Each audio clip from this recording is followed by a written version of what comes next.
The road was thick with dust when the column appeared. Not a parade yet. Not celebration. Just movement. Steel striking stone. Boots in rhythm. And behind the banners and armor, chained together in silence, walked the real proof of Roman victory.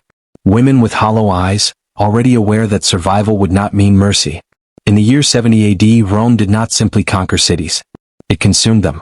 And what followed victory was not chaos or uncontrolled rage. It was procedure. History teaches us to admire Rome for its discipline, its law, its order. But order has a cost. And Rome was meticulous about collecting it. This is not a story born of imagination. It survives in letters written by soldiers, in military manuals, in tax records, in fragments of legal documents that were never meant to be read aloud. Pieces of a system so normalized that it rarely needed to justify itself. A system that turned conquest into something far darker than territorial expansion. Before we go any further, if you want to understand history beyond polished myths, take a moment to support the work we do here. Subscribe to the History Veil, like the video, and share it with those who believe the past should be examined honestly. Because some truths survive only if people choose to listen. Now let's continue. When a Roman army took a city, events unfolded in a fixed sequence. This was not improvisation. It was doctrine. First came separation. Men of fighting age were pulled aside. Some were executed immediately.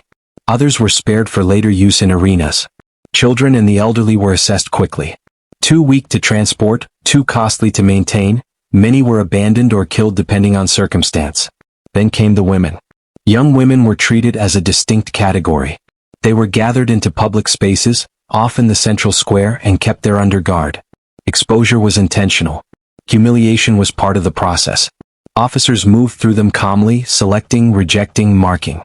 Those deemed most desirable were set aside. The rest were allocated downward through the ranks. There was even a formal term for this procedure in Roman military language.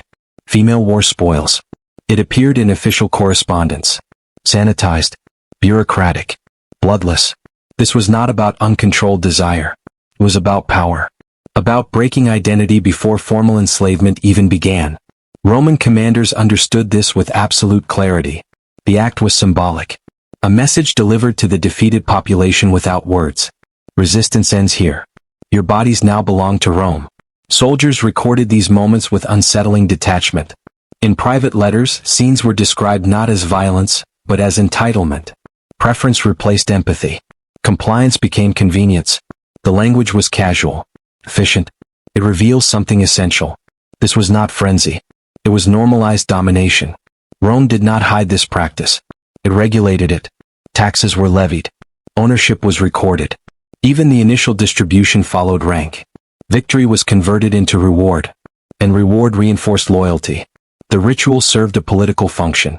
It bound soldiers to the state through shared complicity. The effectiveness of this terror was well understood. Roman historians themselves recorded its impact.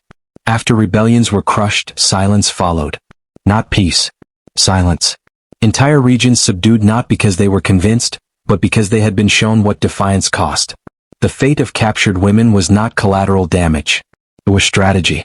And when the first phase ended, the next began. Bureaucracy replaced spectacle. Survivors were branded. Hot iron pressed into flesh to mark ownership, campaign, origin. These marks were placed where they could not be hidden. Identity erased. Status fixed. Then came transport. Women were chained together in groups and forced to march for weeks, sometimes months, toward ports. They were housed temporarily in warehouses normally used for grain or oil. Human beings stacked as inventory. Merchants recorded their presence alongside commodities. Numbers replaced names. When ships were ready, they were loaded below deck. Conditions were calculated. Minimal rations. Enough water to survive. No more. Losses were expected. Accepted. Roman economic texts even defined acceptable mortality rates during transport, as if discussing spoilage. Those who died were thrown overboard. No ritual. No pause. Upon arrival, the markets awaited. Auctions were held openly. Buyers inspected bodies with practiced eyes. Teeth checked. Skin examined. Signs of illness or pregnancy noted. Youth commanded the highest price. The most profitable were sold to elite households, specialized establishments, or temples tied to certain cults. The rest were sold in bulk. Mines. Farms. Workshops. places where life expectancy rarely exceeded a few years. But there was one destination considered worse than all others: the brothel. These establishments operated legally in every major Roman city. Licensed, taxed, regulated. And women captured in war were the most valuable stock. Not despite their foreignness but because of it. Violating the defeated carried symbolic weight. It allowed ordinary citizens, men who had never marched with a legion, to participate in conquest indirectly. Power could be purchased. Inside these places, women lost even the last remnants of identity. Names were replaced by origin. The Gaul, the German, the Jew. They worked in spaces barely large enough to stand. No windows, no privacy. Between 10 and 20 men per day. No release. No end. Some took their own lives. Others lost their minds. A few survived long enough to be freed. But freedom did not erase what had been carved into their bodies or their memory. Even Roman physicians wrote about the consequences clinically. Chronic injury, infertility, internal damage. And then, without pause, they advised owners to replace them every few years as productivity declined. This entire system functioned openly, without shame, without apology. It was considered the natural outcome of victory. Rome won. The defeated paid with everything. And yet, almost no voices remained from those who endured it. They did not write the language of their conquerors. They had no access to record their own testimony. Silence was not chosen. It was enforced. Except for rare fragments. Words that survived by accident. Words that reveal the truth beneath the system. That the destruction was not only physical. It was existential. The moment a person is declared property, something breaks that can never fully be repaired. Even survival becomes a form of loss. This is only the beginning of the story. Because the machinery did not stop at conquest or enslavement. It extended into belief, into philosophy, into the very definition of civilization itself. And in the next part, we will confront how Rome justified this system, how it preserved its image as a bringer of order, and how violence was transformed into tradition. Stay with this history. Because what it reveals is not only about Rome. It is about power. And power rarely disappears. It only changes its language. The system did not end with capture. That was only the opening act. What followed was something far more enduring, far more dangerous. Because Rome did not survive on violence alone. It survived on justification. Once the women were absorbed into Roman space, the empire began the work of explanation. Not openly. Not defensively. But quietly, through habit, language, and belief. What had been done on the battlefield was reframed as order restored. What had been taken by force was renamed property. And what had been destroyed was dismissed as the natural consequence of resistance. Roman law played its role with precision. Captured women were no longer enemies. They were assets. Their status was fixed the moment they crossed into Roman control. They could be bought, sold, transferred, inherited. Legal texts discussed them alongside livestock and tools, not as cruelty but as clarity. A system functions best when nothing is ambiguous. Religion followed. Temples absorbed captives as offerings. Certain cults specialized in foreign women, framing their presence as devotion rather than exploitation. Ritual language washed violence clean. When suffering is described as sacred duty, questioning it becomes impiety. Philosophy completed the structure. Roman thinkers did not deny brutality. They normalized it. They argued that the world was hierarchical by nature. That some were born to command and others to serve. Conquest, they claimed, merely revealed this order. Those who lost did not lose because they were wronged. They lost because they were weaker. And weakness in this worldview was proof of inferiority. This reasoning was seductive because it removed responsibility. If domination was natural, then guilt was unnecessary. A conqueror did not need to reflect. He only needed to act. The result was a society where ordinary citizens could participate in empire without ever lifting a sword. By purchasing access to the defeated, a man aligned himself with Roman victory. The act was no longer personal. It was political. Intimate acts became expressions of loyalty to the state. Graffiti scratched into walls revealed this mentality with brutal honesty. Declarations of conquest reduced to slogans. Bodies transformed into symbols. Empire distilled into ownership. Inside the brothels, time collapsed. Days blurred together. Women were rotated, monitored, replaced. Their bodies became schedules. Their pain became routine. Records tracked productivity, not survival. When illness appeared, it was treated only to preserve function. When function declined, removal followed. Owners calculated lifespan the way farmers calculate yield. 3 years. For if fortunate. After that, replacement was cheaper than repair. Roman medical texts discussed this openly without shame. Efficiency was valued above all else. Resistance did occur. Quietly. Desperately. Some women refused food. Some harmed themselves. Others attacked owners when opportunity appeared. These acts rarely succeeded. Punishment was public. The message was reinforced. Order must be maintained. Yet cracks formed. Rare testimonies survived. Not official. Not sanctioned. Fragments preserved by chance. A woman captured in Gaul, later enslaved in Italy, spoke during interrogation about her past. Her words were recorded only because they were deemed useful for another purpose. She described death as something that had already happened. Multiple times. The burning of her village. The march. The crossing. The moment she was renamed property. Execution, she said, would only confirm what had already been taken. Her words exposed the true nature of the system. The greatest damage was not physical alone. It was the destruction of identity. The realization that humanity itself was conditional. Occasionally, violence returned to its source. In rural settlements, enslaved women rose against their owners. They killed, fled, were recaptured. Records identify them not by name, but by description.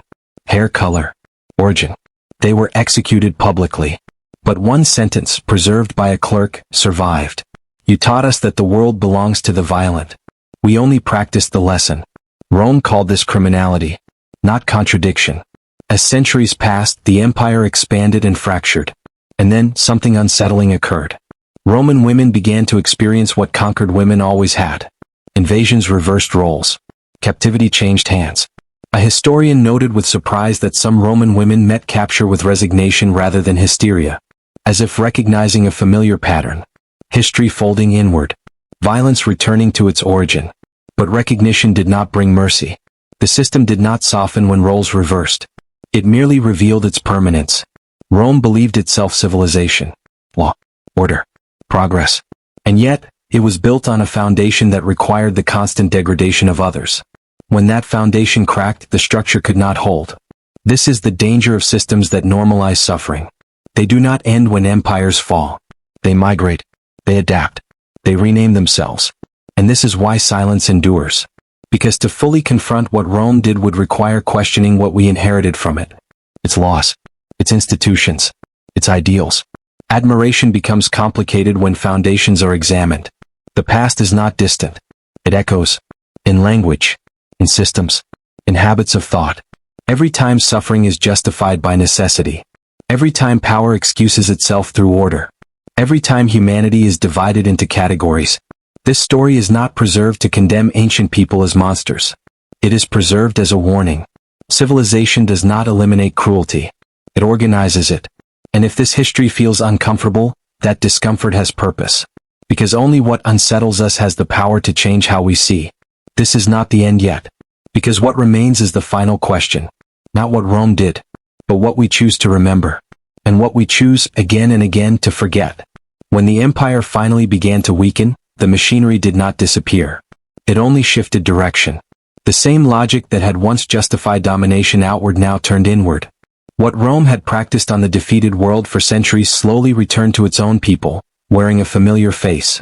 As borders fractured and invasions reached the heart of the empire, Roman women experienced what conquest had always meant. Capture. Transport.